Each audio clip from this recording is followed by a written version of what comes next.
Alfonsín, vivir en democracia, una difícil experiencia. Tenemos una meta, la vida, la justicia y la libertad para todos los que habitan este suelo. Tenemos un método, la democracia. El camino va a ser largo y difícil, pero seguro arrancamos. Alfonsín, diciembre de 1983. Embajador, nos quedamos en el anterior bloque en la figura de lo que ha sido Menem y de lo que ha sido Néstor Kirchner para la Argentina.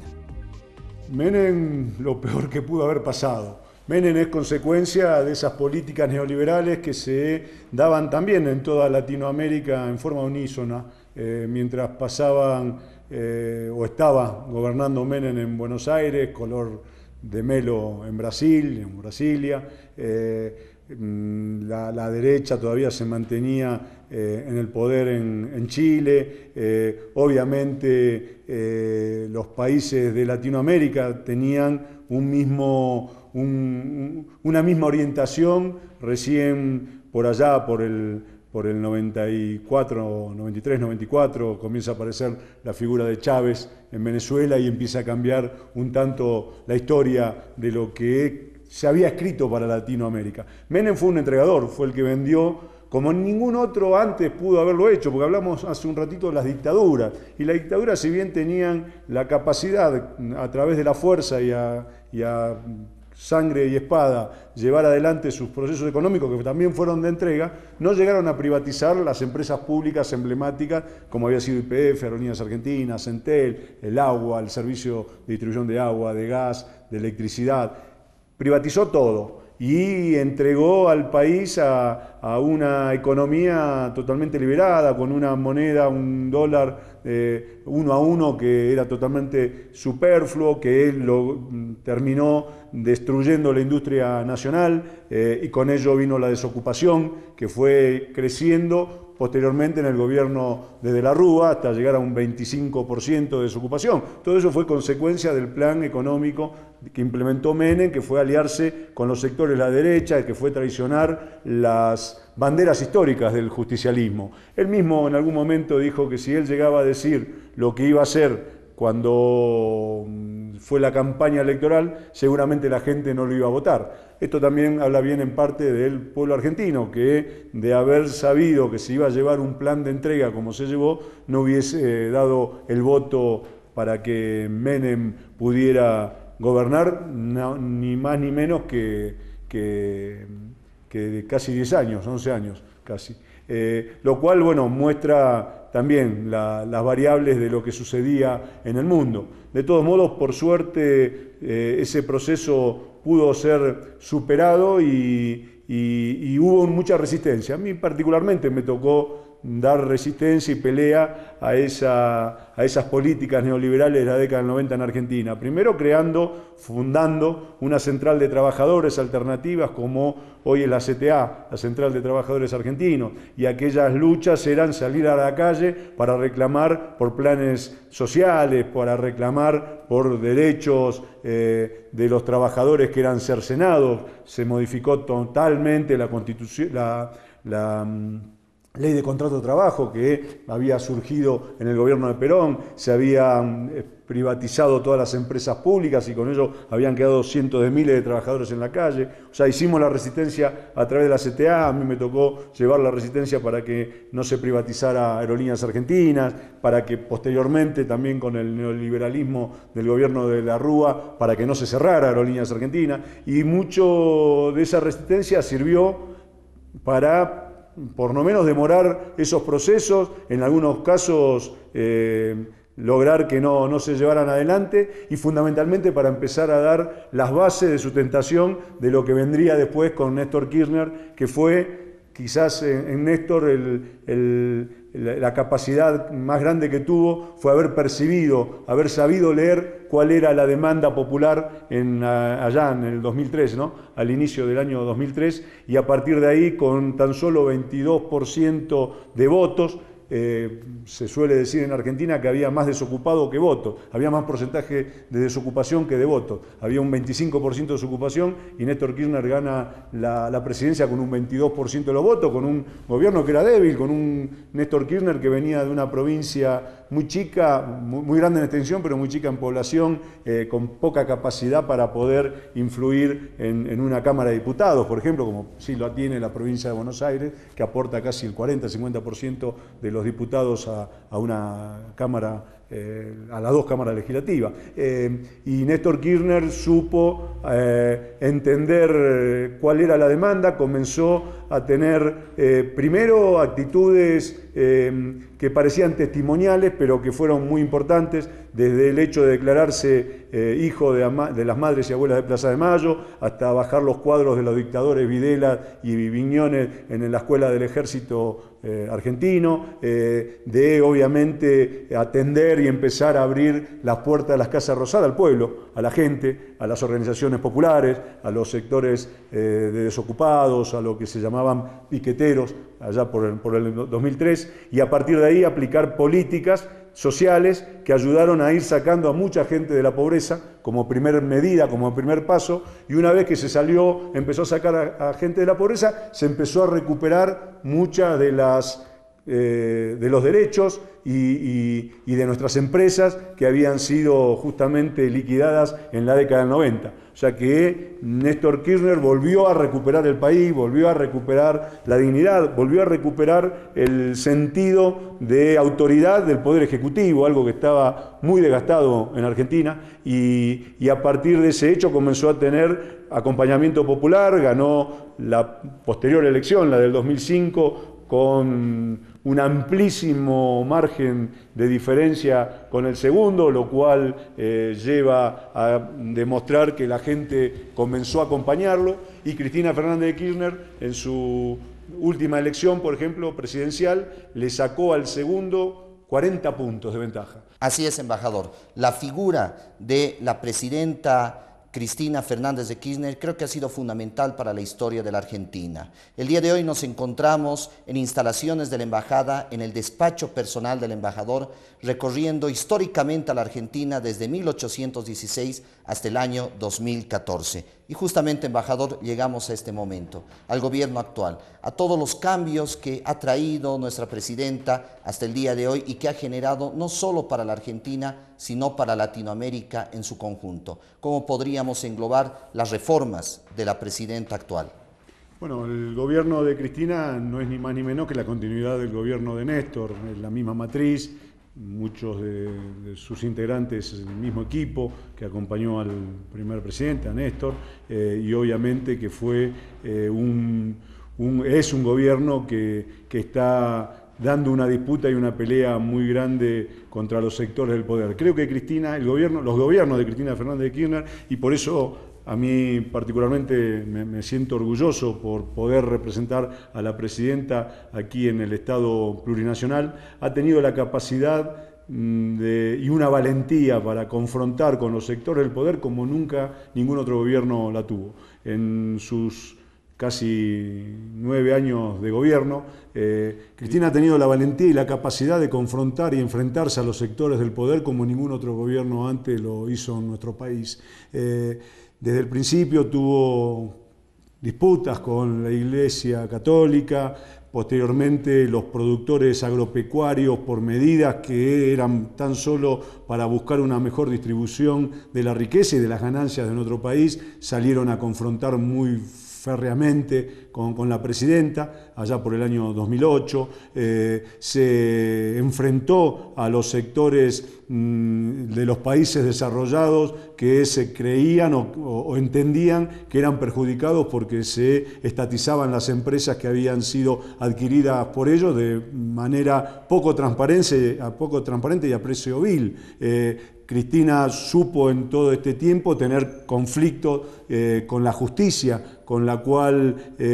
una corporación que viene atada a viejos conceptos y a viejos niveles de organización, que por el solo hecho de plantear una reforma, una renovación, generan rechazos y buscan debilitar y muchas veces con sus fallos tratar de frenar el proceso de cambio que se vive en Argentina, con los medios de comunicación, con las corporaciones mediáticas. En Argentina se ha tenido también confrontación a partir de buscar una ley que democratizara la palabra, y en estos momentos estamos en una disputa muy fuerte con los sectores financieros internacionales especulativos, conocidos también como fondos buitres, pero también en gran parte con alguna actitud displicente de la Corte Suprema de los Estados Unidos y de un juez de primera instancia, que con su fallo lo único que generan es que Argentina esté en incapacidad de poder dar continuidad a la renegociación del canje de deuda que había llevado adelante con el 93% de los deudores tenedores de bonos que había en el mundo, y ese fallo beneficia al 7%, un sector muy reducido de fondos buitres que buscan generar inconvenientes en la economía argentina, pero también aparte con ese fallo pone en peligro otras renegociaciones que otros países del mundo están tratando de llevar adelante, y que sería la única forma que se pueda pagar y que esos países no caigan en la bancarrota. Así que a lo largo de estos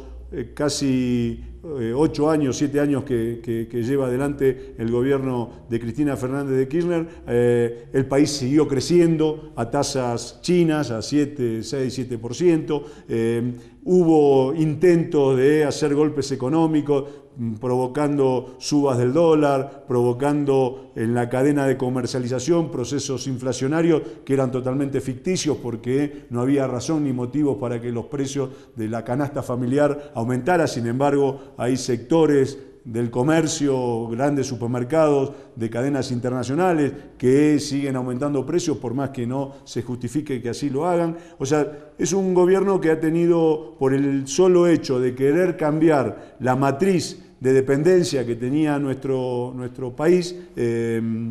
ha tenido inconvenientes y confrontación muy fuerte. Por suerte también creo que uno es feliz viviendo en Argentina, porque sabe que cada mañana se va a levantar y que no va a saber de que nuestro país termina, como sucedía en la década del 90, encolumnado con las políticas exteriores de los Estados Unidos, que hoy la política exterior argentina es de priorizar la relación con los países de Latinoamérica, que se sigue profundizando en derechos humanos y se ha llegado a llevar ya a la cárcel durante este gobierno, el de Cristina Fernández de Kirchner, a 700 represores en cárceles comunes, y esto por una actitud del Poder Ejecutivo que está muy encima y muy activa en el tema de defender los derechos humanos, y también por seguir reivindicando Malvinas como un hecho fundamental para todos los argentinos. Y en ese contexto, embajador, ¿cómo se encuentran las relaciones bilaterales actualmente con Bolivia? ¿Cómo se encuentra esa relación entre Evo y Cristina? Y de alguna forma, ¿cómo se proyecta a nivel de bloque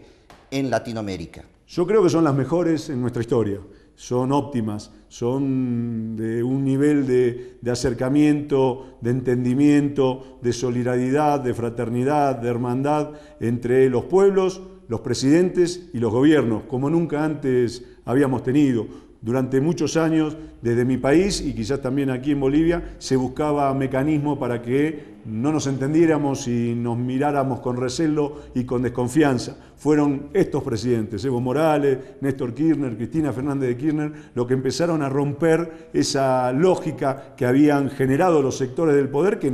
les conviene que estemos divididos, que estemos enfrentados, que no tengamos una actitud unitaria a la hora de defender nuestros derechos, de defender nuestros recursos naturales, de defender una actitud como Latinoamérica, como ámbito regional, que sea la de seguir generando gobiernos progresistas, democráticos, revolucionarios, que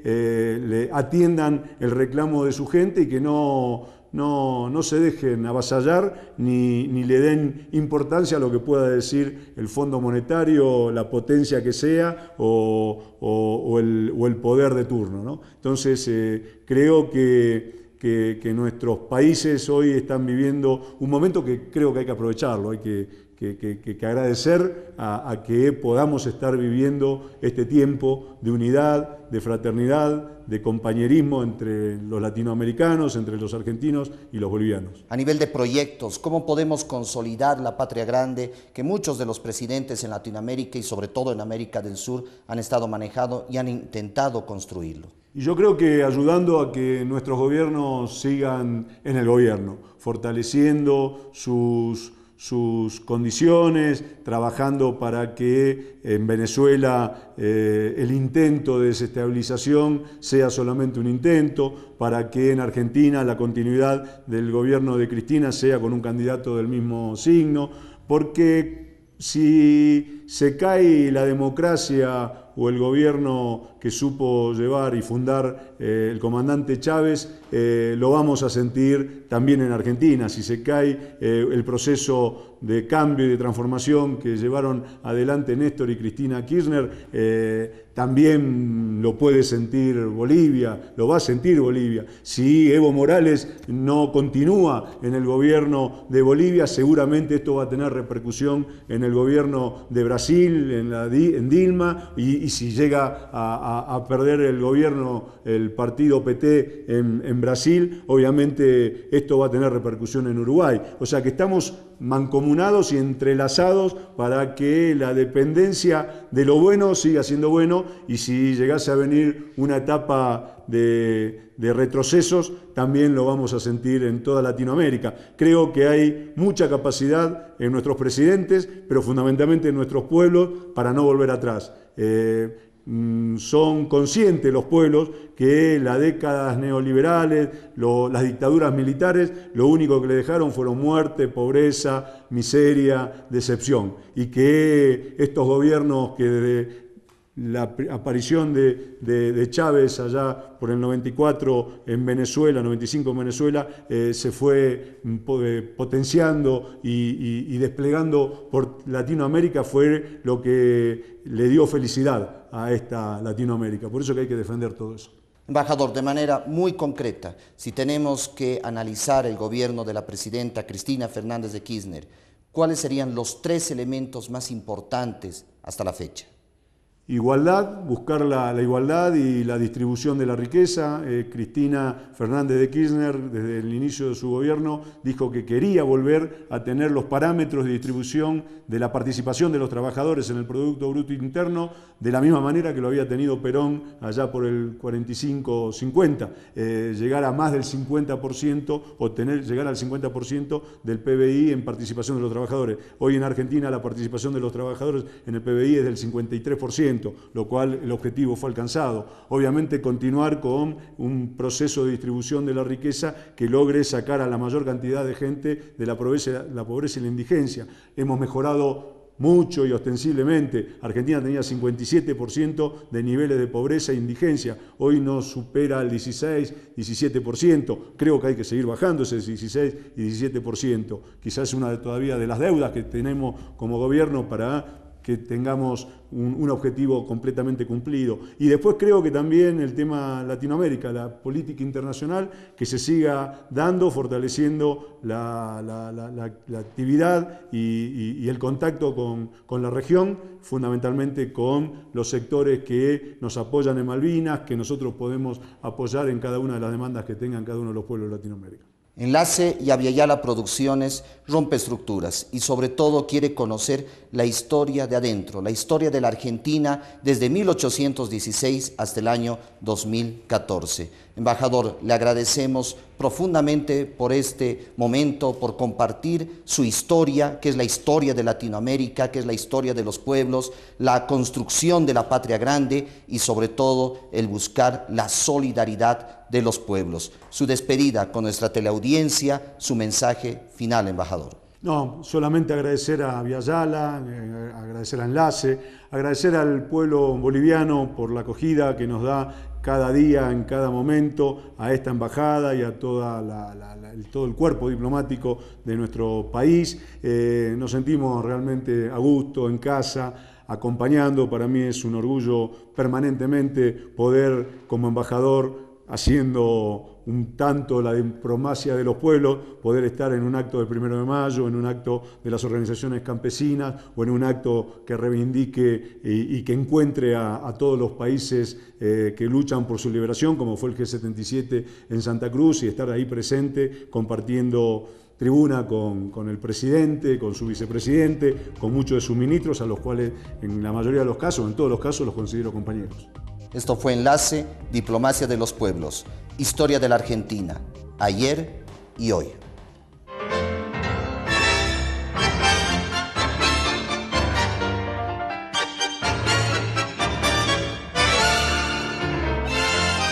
...9 de julio de 1816, en la ciudad de Tucumán se firma el Acta de la Independencia de la República de la Argentina. El día de hoy hemos tenido el placer de compartir con el embajador Ariel Basteiro todo lo que ha sido la historia de Argentina desde 1816 hasta el año 2014. Agradecemos a la embajada, a su representante diplomático, el embajador Ariel Basteiro, y todo su equipo que lo acompaña, y sobre todo a Avia Yala Producciones. Esto fue Enlace, Diplomacia de los Pueblos.